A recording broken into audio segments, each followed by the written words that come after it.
Question number 4. Lola can paint a house in 12 hours by herself. How long would it have taken if both Lola and Riley painted? How long would it take if both Lola and Riley had painted? 6 hours. If 1, 2, 3, 4 people had painted, 3 hours. How many people would it take to complete the job in 1 hour? 12 people. What type of function best describes this relationship? This is inverse variation. This is an inverse variation function.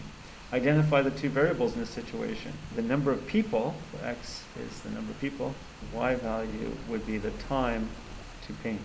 Construct a table of values for this situation. I'm going to put x here and y there. Table like this. X is 1. It took 12 hours. When x was 2, it took 6 hours. When x was 3, it would have taken 4 hours. When x was 4, it took 3 hours. When x was 6, if we had 6 people, it would have taken 2 hours. 12 people only took an hour. Draw a graph of the situation. So I'm just going to plot these values in our graph here. 1 and 12.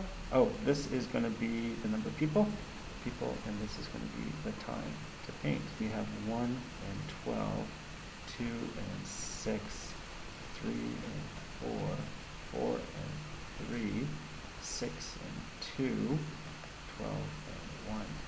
Okay, so we get a nice graph that looks something like this.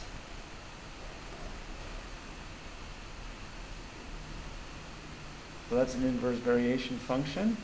What is the equation of this function? Y is equal to 12 over x. What is the equation of the inverse of this function?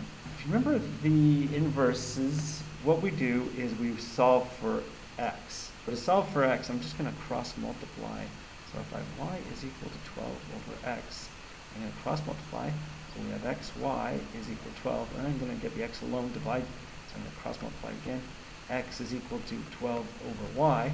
Now the x is dependent on the y, so we're going to rename the x y and rename the y x. So y is equal to 12 over x. The inverse of the inverse variation function is itself. The y is equal to 12 over x. If you inverted it, remember it would flip along this along the bisector of the first, along the line y equals x, and it would give itself.